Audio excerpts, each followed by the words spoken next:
নমস্কাৰ, এটা নতুন ভিডিঅ'লৈ আপোনালোকক পুনৰবাৰ স্বাগতম জনাইছোঁ। আশা কৰোঁ আপোনালোক সকলো ভালে আছে আৰু আপোনালোকৰ আশীৰ্বাদত এয়া দেখিছে মই ভালে আছোঁ আৰু বহি আছোঁ এয়া গণেশ ঘাটত। আপোনালোকে জানে যে তেজপুৰত গণেশ ঘাট বুলি এখন বৰ বিখ্যাত ধুনীয়া ঠাই আছে, য'ৰ প্ৰাকৃতিক পৰিৱেশটো খুবেই ধুনীয়া। আৰু আপোনালোকক এয়া যদি মই দেখাই দিওঁ, এয়া গণেশ ঘাটৰ প্ৰাকৃতিক সৌন্দৰ্য আৰু কিবা কিবি মই দেখাম। আচলতে অকণমান আগত এটা অলপ ডাঙৰ গণেশ মন্দিৰ আছে, যিটো গণেশ মন্দিৰৰ যিটো গণেশৰ মূৰ্তিভাগ শিলত নিৰ্মাণ কৰা হৈছে আৰু সেই মূৰ্তিভাগৰ মহত্ব বহুত। তেওঁ মানে ডাঙৰ হৈ গৈ থাকে বুলি এটা প্ৰবাদ আছে আগৰ পৰাই, তেনেকুৱা ধৰণৰ।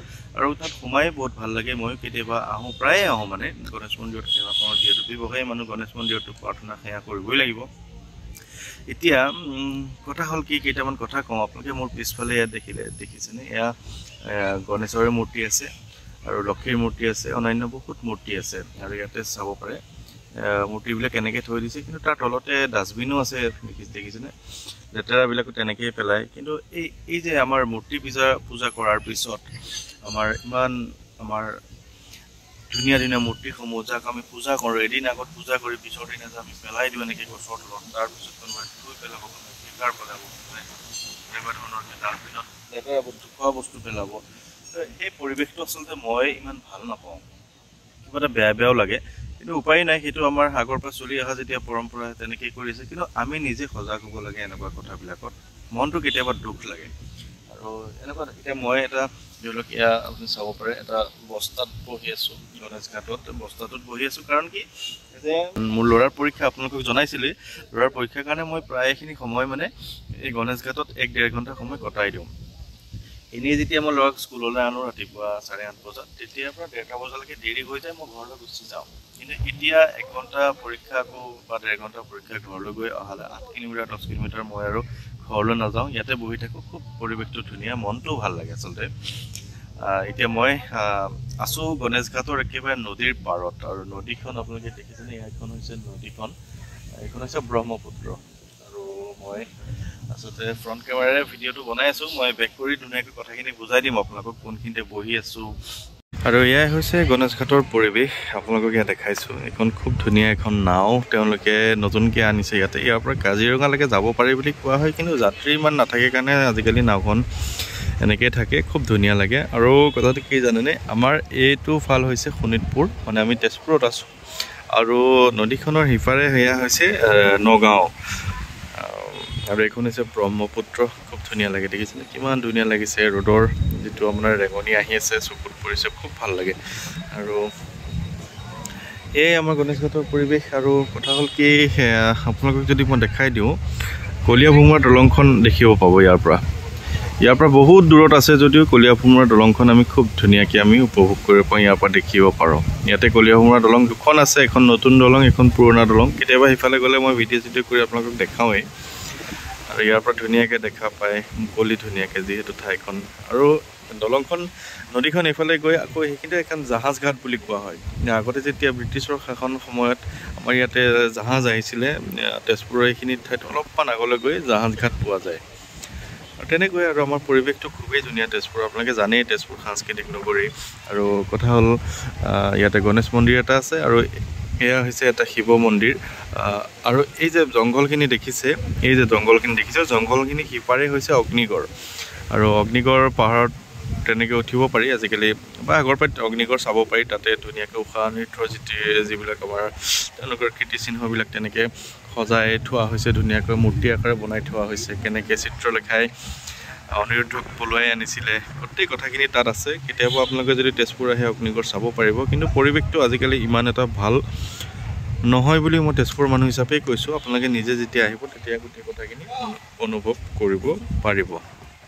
আৰু এতিয়া চাগে আপোনালোকে শুনিব পাইছে যে ইয়াতে যিটো মন্দিৰ আছে, শিৱ মন্দিৰ ভাগ আছে, শিৱ মন্দিৰ ভাগত আৰতি হৈ আছে। তাৰ যিটো শংখত ধ্বনি শুনিব পাইছোঁ, খুবেই ভাল লাগিছে। আৰু আপোনালোকেও যদি নাজানো চাউণ্ডটো গৈছেনে নাই তালৈকে, কিন্তু খুব ভাল লাগি আছে পৰিৱেশটো। আৰু মই কথাখিনি কিয় এই প্ৰচাৰ কৰি আছোঁ আপোনালোকক মই কৈছোঁ যে, আমাৰ অসমৰ বাহিৰত হনুমানজীৰ প্ৰচাৰটো খুব বেছি আছিলে আগৰ পৰা, এতিয়াও খুব বেছি।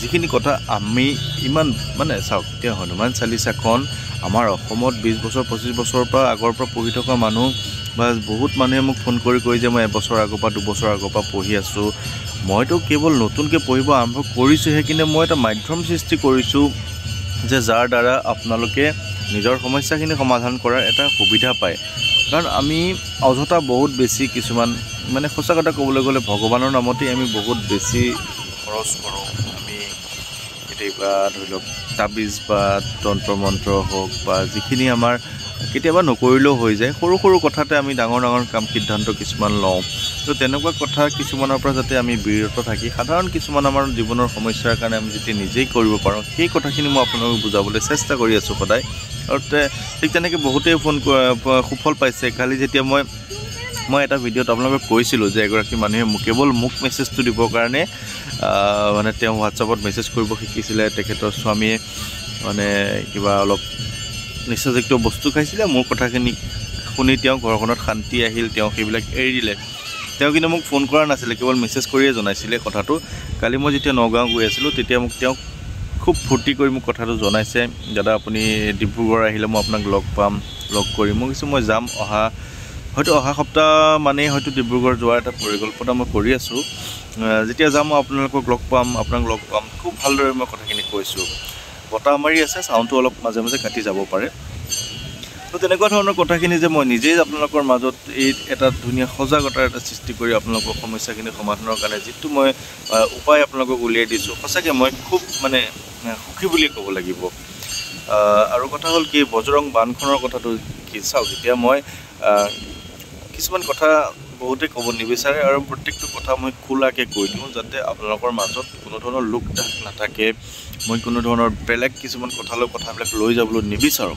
এতিয়া মই কালি যেতিয়া নগাঁও গৈছোঁ বা মোক এতিয়া এনেকুৱা নিমন্ত্ৰণ আহিছে যে মই প্ৰত্যেক দিনা যাওঁ বুলি ক'লেও আমাৰ তেজপুৰত হ'লেও বা অসমৰ বিভিন্ন প্ৰান্তত দূৰ দূৰণিলৈ মই যাব পাৰোঁ কাৰণ মোক সকলোৱে তেওঁলোকে বজৰং বানখন পাঠ কৰিবলৈ মাতি থাকে কিন্তু পৰিস্থিতিটো কি মই আগতে বুজি ল'ব লাগিব কিয় পাঠ কৰাব বিচাৰিছে কাৰণ মই যে সদায় বজৰং বানখন পাঠ কৰি থাকিম সেইটো মানে ঠিক নহয় গতিকে মই কথাখিনি বুজি লৈ আপোনালোকৰ গোটেই সমস্যাখিনি সমাধানৰ বাবে মই চেষ্টা কৰি আছোঁ কিন্তু কথা হ'ল যে যিখিনি কাম আপোনালোকে নিজে কৰিব পাৰে মই প্ৰত্যেকটো ভিডিঅ'তে কওঁ যে আপুনি নিজে কৰিব পাৰে হনুমান চালিচাও আপুনি পঢ়িব পাৰে বজৰং বানো আপুনি নিজে পঢ়িব পাৰে গতিকে তেনেস্থলত আপোনালোকে নিজে কৰি চাওক যদি নোৱাৰে তেতিয়া বেলেগ কথা কাৰণ ইমান দূৰ দূৰণিলৈ যোৱাৰো কোনো ধৰণৰ মানে কষ্ট হয় যে কালি মই ৰাতি প্ৰায় 2টা বজাত পাইছোঁহি মই বেয়া পোৱা নাই কাৰণ মানে একো কথা নাই তাইতো কাৰণ মই নিজৰ যিখিনি ডিউটি মোৰ নিজৰ ঘৰৰ যিখিনি কাম মই ল'ৰাক স্কুললৈ অনা নিয়া কাম মোৰ দোকান চম্ভালাৰ কাম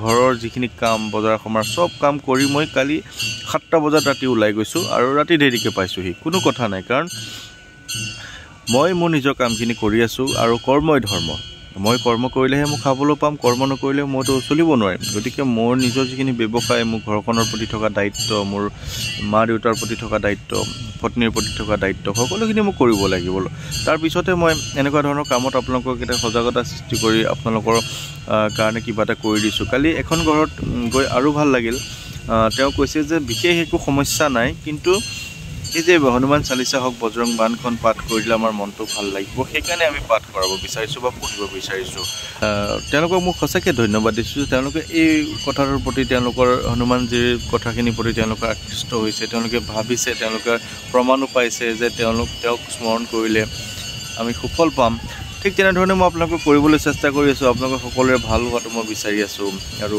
চাওকচোন পৰিৱেশটো কিমানেই ধুনীয়া মই ইয়াতে আছোঁ বতাহ মাৰিলে মানে চাউণ্ডটো অলপ কাটি যায় আৰু সেয়াই আৰু ধুনীয়া পৰিৱেশৰ মাজত আছোঁ এতিয়া আকৌ 1টা বজাত ছুটি হ'ব মই যাম আৰু সময় হৈছে গতিকে আপোনালোকে সকলোৱে ভালে থাকিব মই কথাখিনি আপোনালোকক সদায় পজিটিভকৈ থাকিবলৈ কৈ আছোঁ আপোনালোকে চিন্তা নকৰিব যিকোনো প্ৰব্লেমত চিন্তা কৰিবলগীয়া কোনো কথাই নাই মানুহৰ জীৱনত প্ৰব্লেম আহিব যাব আজিৰ দিনটোত মই ইয়াত আছোঁ আজিৰ দিনটোতো ৰাতি হ'লে আকৌ কাইলৈ বেলেগ এটা দিন আহিব গতিকে ঠিক তেনেকৈ ৰাতি হ'ব দিন হ'ব বেলেগ এটা দিন সলনি হ'ব ঠিক তেনেকৈ আপোনাৰ প্ৰব্লেম আহিব যাব ভাল দিন আহিব যাব আপোনাৰ খুব ভাল দিনো গুচি যাব আপোনাৰ খুব বেয়া দিনো গুচি যাব গতিকে চিন্তা কৰিবলৈ একো নাই মই ভুক্তভোগী সেইকাৰণে মই আপোনালোকক কথাখিনি কৈ আছোঁ মই এনেই কথাখিনি কৈ থকা নাই যে মই ক'ৰবাত চাই ভিডিঅ' বনাই আপোনালোকক কিবাকিবি মই আভুৱা ভাৰি আছোঁ মিছা কথা কিছুমান কৈ আছোঁ সেইটো কথা নহয় মই নিজে ভুক্তভোগী মই নিজে প্ৰমাণ পাইছোঁ সেই প্ৰমাণখিনি আপোনালোকক নিজে কৰিবলৈ দি আছোঁ আৰু সেইখিনি কৰি আপোনালোকে যে কিমান মানুহ সফল হৈছে